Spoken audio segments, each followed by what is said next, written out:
जिंदगियां ऐसी होती हैं जो हमारे और आपके लिए पूरी तरह से नजीर बनी होती हैं, और अगर ये जिंदगी एक टॉप क्लास की मॉडल भी हो और साथ ही आईएएस ऑफिसर भी बन जाएं तो आप क्या कहेंगे। राजस्थान की चुरू की रहने वाली है, नाम है ऐश्वर्या शिरोन। बड़ी बात यह है कि कुछ सालों पहले मिस इंडिया फाइनलिस्ट के तौर पर टॉप 20 में उन्होंने क्वालिफाई किया, लेकिन बाद में लगातार मेहनत भी की। अपने आप को कहती हैं कि वो पढ़ाकू भी हैं, मॉडलिंग भी करती हैं, अपने शौक भी पूरे करती हैं, और उनका अपना एक सक्सेस मंत्र है और नाम है ऐश्वर्या। ऐश्वर्या अपने बहुत खूबसूरत सी मुस्कान के साथ मेरे साथ में जुड़ी हैं। सबसे पहले तो ऐश्वर्या, कॉन्ग्रेचुलेशंस, आप देश की नई अफसर बिटियां हैं। एक मॉडल कैसे बनी देश की अफसर बिटिया, पहला सवाल तो मेरा यही है। जी, सबसे पहले तो बहुत बहुत धन्यवाद मुझे अपने चैनल पे बुलाने के लिए। तो आप मेरी स्टोरी की बात करें, कैसे एक मॉडल देश की आईएएस ऑफिसर या सिविल सर्वेंट बनने की कोशिश कर रही है, तो मैं यही कहूंगी कि इससे कोई फर्क नहीं पड़ता आप कहाँ से आए हैं। इससे फर्क पड़ता है कि आपकी क्या प्रिंसिपल्स हैं, आप कितनी मेहनत से काम करते हैं और अल्टीमेटली आप क्या बनना चाहते हैं। तो जैसे कि आपने बताया कि शुरू से ही मैं पढ़ने में अच्छी थी। मॉडलिंग मैंने इसलिए ट्राई की बिकॉज मॉडलिंग हमेशा से मेरी मम्मी का सपना था कि मैं मिस इंडिया में जाऊं, तो वो सपना तो मुझे मम्मी के लिए पूरा करना ही था।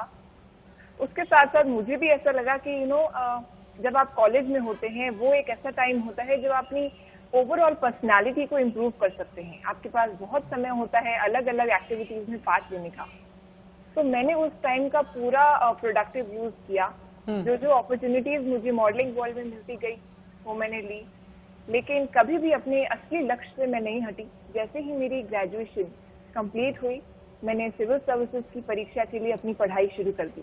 ठीक है। तो ये जो स्विच था, इसके लिए बस एक अपना मैं कहूंगी एक गोल होना बहुत जरूरी है कि एक क्लियर माइंडसेट के साथ अगर आप सब प्लान करें तो आप सब कुछ कर सकते हैं। आप बहुत ही अच्छी स्कॉलर हैं, आप टॉपर रही हैं। बड़ी बात यह है कि बोर्ड एग्जामिनेशन में साइंस स्ट्रीम में 97.5% मार्क्स पा जाना यह मामूली बात नहीं होती। दिल्ली के एसआरसीसी कॉलेज में पढ़ना यह भी मामूली बात नहीं होती।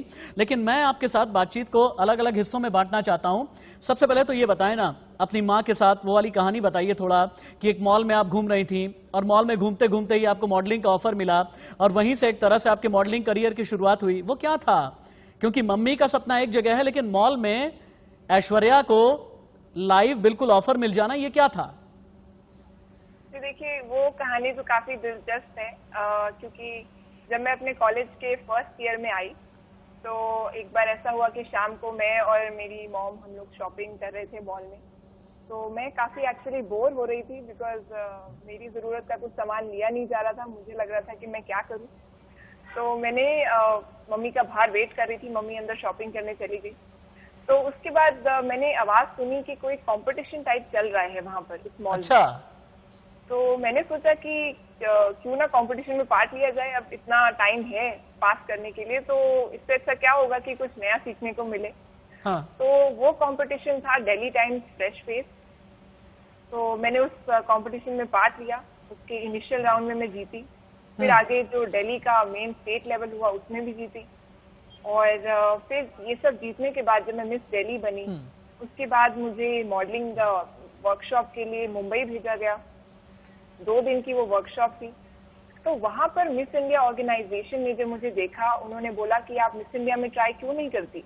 आपकी इतनी अच्छी हाइट है तो आपको जरूर ट्राई करना चाहिए, आप बोलती भी अच्छा है। अच्छा। तो तब मुझे लगा कि मम्मी का भी बचपन से, जब मैं छोटी थी तब से उन्होंने कहा था कि अपनी बेटी को मिस इंडिया में भेजना है, और कॉलेज की पढ़ाई के लिए भी अभी टाइम था क्योंकि एग्जाम्स आने में थोड़ा ब्रेक था। तो मैंने सोचा कि इसके लिए ट्राई करते हैं मिस इंडिया। देखिए कितनी अच्छी बात है, कितनी अच्छी बात है कि आप मिस इंडिया फाइनलिस्ट भी रही हैं और आप आज की तारीख में देश की अफसर बिटियां हैं, वो बिटिया जो देश के लिए काम करेगी। थोड़ा सा मैं आगे बढ़ता हूं। मैं समझना आपके जरिए ये चाहूंगा, कहते हैं कि एक मॉडल जब रैंप पर वॉक करती है ना तो बहुत ही फोकस्ड वॉक होता है। आप बिल्कुल 1 से 2% दाएं नहीं जा सकते, बाएं नहीं जा सकते।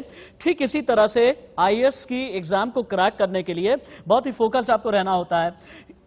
ये फोकस रहने के लिए ऐश्वर्या शिरोन का वो वाला फॉर्मूला क्या है? 10 + 8 + 6। मैंने सुना है आपके इसी फॉर्मूले ने काम किया है। तो ये 10 + 8 + 6 ये वाला फॉर्मूला बताएं जिसके जरिए आगे भी लोग क्रैक कर सके आईएएस एग्जाम। देखिए, ये फॉर्मूला कोई बहुत बड़ा रॉकेट साइंस नहीं है। ये फॉर्मूला सिर्फ यही सिखाता है सबको कि हमेशा लाइफ में जो भी करें एक बैलेंस के साथ करें। ठीक है। कभी भी अपने आप को एक्सट्रीम में मत लेके जाएं, क्योंकि वो आपकी कहीं ना कहीं आपकी मेंटल, आपकी फिजिकल हेल्थ को इफेक्ट करेगा और फिर आप ज्यादा दिन तक कोई भी तैयारी नहीं कर पाएंगे। तो ये जो 10+8+6 का फॉर्मूला है, ये मैंने अपना खुद अपने तरीके से पढ़ने का मेरा ये फॉर्मूला था। तो 10 घंटे मैं पढ़ाई करती थी। 8 घंटे मुझे लगता है कि हर इंडिविजुअल के लिए 8 घंटे सोना बहुत जरूरी है, और बाकी 6 घंटे जो हैं आप टीवी देखिए या आप अपने फैमिली के साथ टाइम बिताइए, फ्रेंड्स से बात कीजिए, वॉक पे जाइए, एक्सरसाइज कीजिए, जो आपका मन आए वो कीजिए। क्योंकि जब यूपीएससी जैसे एग्जाम के लिए आप तैयारी करते हैं तो हम बहुत से लोगों की कहानी सुनते हैं कि उन्होंने बहुत संघर्ष किया है, 18 घंटे उन्होंने पढ़ाई की। तो मुझे ऐसा लगता है कि कहीं ना कहीं इतना संघर्ष की कहानी सुन के कई एस्पिरेंट्स जो हैं वो अच्छा। पहले ही घबरा जाते हैं कि बस हमसे नहीं हो पाएगा ये। मुझे अच्छा, मतलब हाँ, मतलब अपने आप से कहने लगते हैं बहुत बार कि बेटा हमसे नहीं हो पाएगा।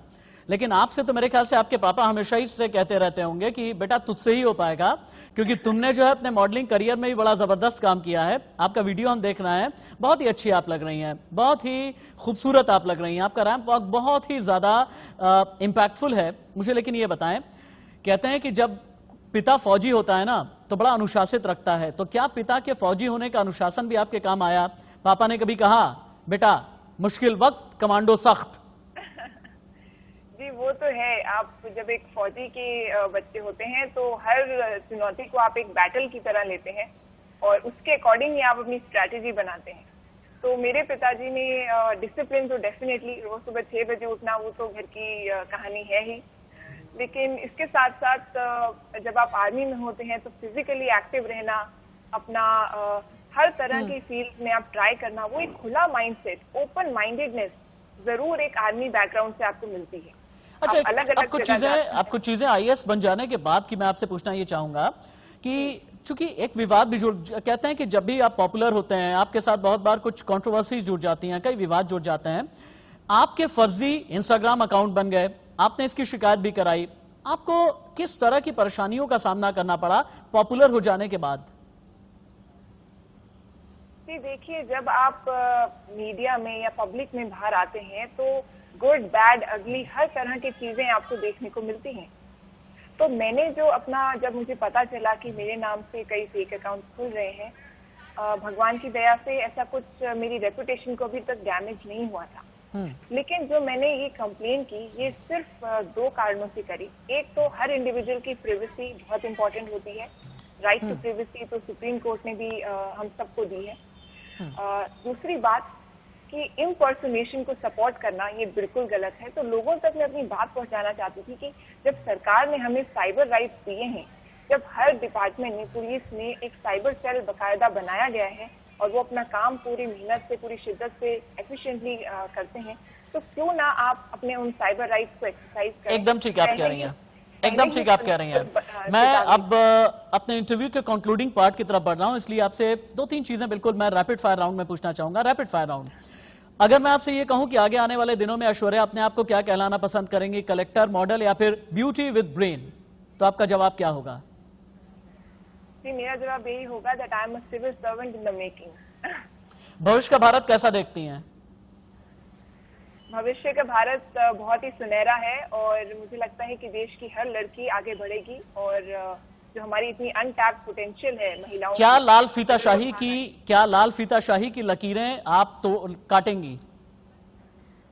जी जरूर। मुझे लगता है सिर्फ मैं ही नहीं, अभी जितने भी नए ऑफिसर्स आ रहे हैं वो एक अलग माइंडसेट के साथ आते हैं और डेफिनेटली ये जो रेड टेपिज्म है ये जल्दी जल्दी आराम से गायब होने लगेगा। ठीक है ऐश्वर्या, बहुत बहुत शुक्रिया आपका। Wish you all the very best. ईश्वर आपको अच्छा रखे, आप अच्छा काम करें, मोटिवेशनल काम आप करती रहें, देश को आप आगे बढ़ाएं। और हाँ, चूंकि मैं मीडिया वाला ठहरा, आप बन जाएंगी कलेक्टर, कहीं ना कहीं मुलाकात होगी ही होगी। उम्मीद ये करते हैं कुछ बेहतरी के लिए मुलाकात होगी। भविष्य के भारत